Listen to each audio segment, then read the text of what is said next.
Good morning students, 12th Biology, page number 149, 9.1.3 recombinant vaccines. The remaining part of the recombinant vaccines. Second type, attenuated recombinant vaccines. வலு குறைக்கப்பட்ட மறுசேர்க்கை தடுப்பூசிகள். This includes genetically modified pathogenic organisms, bracketல bacteria or viruses, that are made non-pathogenic and are used as vaccines. மரபு இயல்பு மாற்றப்பட்ட நோய் உண்டாக்கி உயிரிகளில் பிராக்கெட்டை பார்த்தோம்னா bacteria அல்லது வைரஸ் அவற்றின் நோய் உண்டாக்கும் தன்மை நீக்கப்பட்டு தடுப்பூசிகளாக பயன்படுத்தப்படுகின்றன.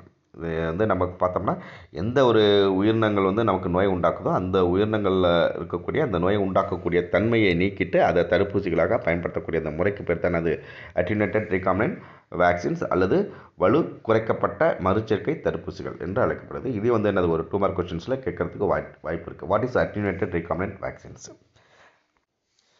It is now possible to genetically engineer the organisms, bracketla bacteria or viruses, and use them as live vaccines, and such as vaccines are referred to as attenuated recombinant vaccines.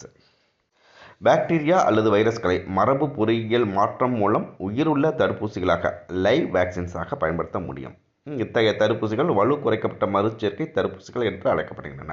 இந்த நோயை உண்டாக்கக்கூடிய அந்த பாக்டீரியா அல்லது virus வந்து என்னது அதை வந்து மரபு பொறியியல் மாற்றம் மூலமாக உயிருள்ள தடுப்பூசிகளாக நாம் பயன்படுத்த முடியும். அதனுடைய என்னது நோயை உண்டாக்கக்கூடிய தன்மைகளை குறைத்து அதை வந்து நம்ம என்னது நோயை குணப்படுத்துறதுக்கு பயன்படுத்த முடியும்.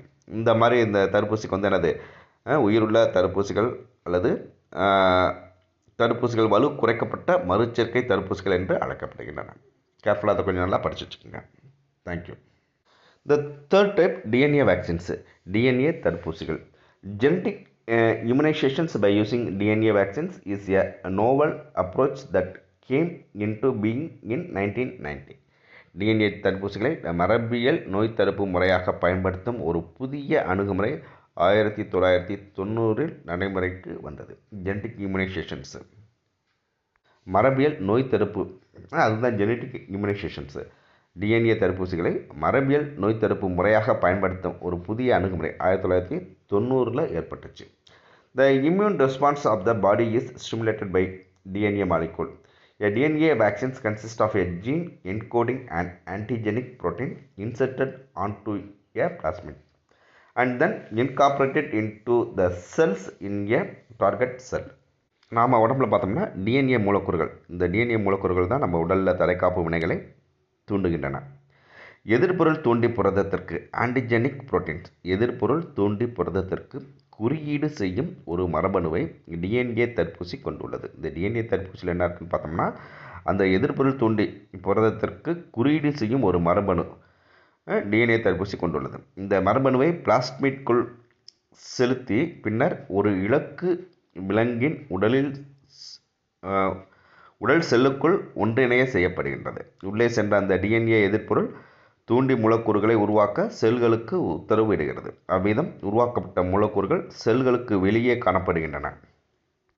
The DNA instructs the cells to make antigenic molecules which are displayed on its surfaces. நல்லா பார்த்துங்க. A DNA vaccines consist of a gene encoding on antigenic proteins. எதிர்பொருள் தூண்டி புரதத்திற்கு குறியீடு செய்யும் ஒரு மரபணுவை தடுப்பூசி கொண்டுள்ளது. இந்த மரபணுவை பிளாஸ்மிட்டுக்குள் செலுத்தி பின்னர் ஒரு இலக்கு விலங்கின் உடல் செல்லுக்குள் ஒன்றிணைய செய்யப்படுகிறது. அந்த செல்லுக்குள்ளே என்ன செய்யுது, உள்ளே சென்ற அந்த டிஎன்ஏ எதிர்பொருள் தூண்டி மூலக்கூறுகளை உருவாக்க செல்களுக்கு உத்தரவிடுகிறது.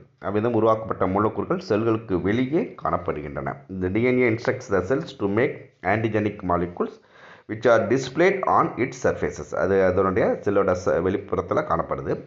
This would evoke an antibody response to the free floating antigen secreted by the cells.